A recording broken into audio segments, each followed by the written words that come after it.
Paano natin makikita kung may earning na ang ating TikTok account? So, ang gagawin natin ay punta tayo doon sa taas, yung tatlo. Tingnan natin kung may kita na. So, click natin yon at hanapin natin itong TikTok Studio. Click natin. Pag na-click natin yung TikTok Studio, makikita natin dito ang analytics. Meron yung post views, net followers, likes, and then dito sa baba, merong balance. Yan. Ibig sabihin, yan po yung available na kinita ng TikTok sa pamamagitan ng kung ano ang ginagawa mo. Kasi yung iba, mga stars, mga flowers, mga chocolate yung binibigay doon sa pagla-live nila. Yung iba sa pag-a-affiliate. Okay? Kung gusto mo na matutunan kung paano mag-affiliate para magkaroon ng ganito, i-like mo yung video na ito at mag-follow ka sa video or mag-subscribe ka sa YouTube channel na ito. Okay? Para makagawa ako ng step-by-step tutorial kung paano magkaroon ng extra income na kahit wala kang ilalabas na puhunan or yung ginagamit mo na phone mo na sa paggamit ng Facebook, siyempre internet, meron kang phone, pwede mong isabay ito na walang additional na gagastusin. So, dagdag income, okay? So, ito po yung estimate reward ko, $2.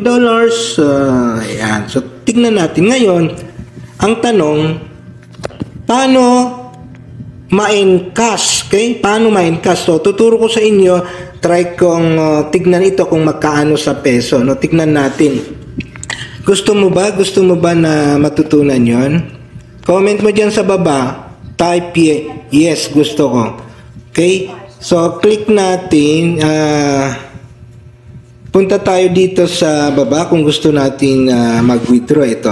Halimbawa, kung gusto natin mag-withdraw i-withdraw natin lahat yan, type mo dyan muna sa baba. Gusto mong matutunan kung paano mag-withdraw para makita natin kung papasok ka agad. Comment mo dyan and don't forget to subscribe sa ating YouTube channel or ito i-follow yung TikTok account natin na to. Okay? Ito, click natin to. Or hanapin natin yung earning. Oh, wala dito, wala. So, ito, click natin to. Ito. Yan, click natin. Tignan natin yung earning. Kasi in peso na yan eh. Oh, yun.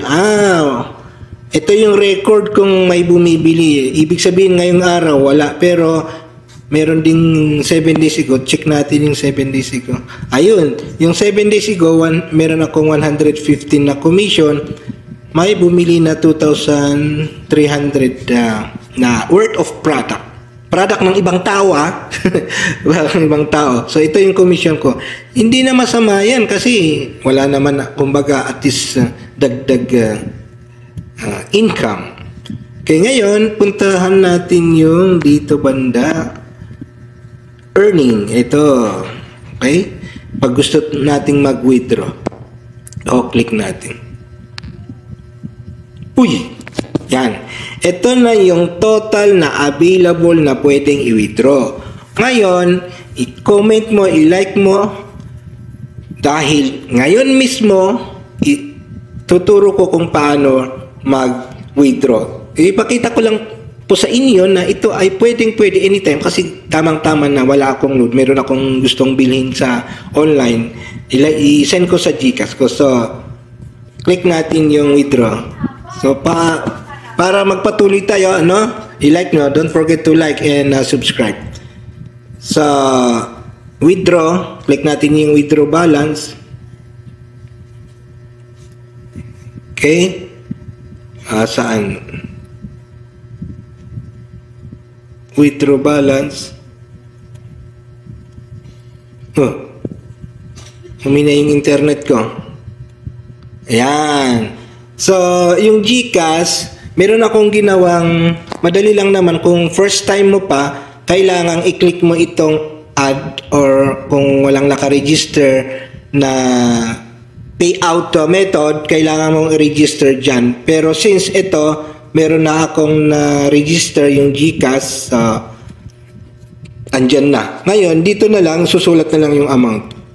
Yung available na pwede kong i-withdraw is 1,079 pesos, no? 1,079. Pero, gusto ko, yung kailangan ko lang. So, 150 lang yung kailangan ko. So, 150 lang. Depende sa'yo. Kung halimbawa, 1,000. Sulat mo yan, 1,000.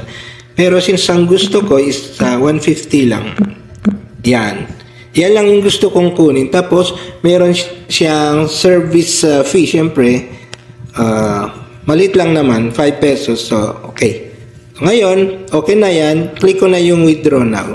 Tingnan natin kung may mag-pump up. Yan. Tapos, dito, matatanggap ko 144.4, no? So, kunin ko na i-confirm to withdraw. And wait lang natin. Saglit lang naman ito. Real time po ito. Okay, sabi niya, withdrawal process. So, okay na to. Meron na. Wait, yan. Kita niyo, yan. 144. So, natanggap ko kaagad.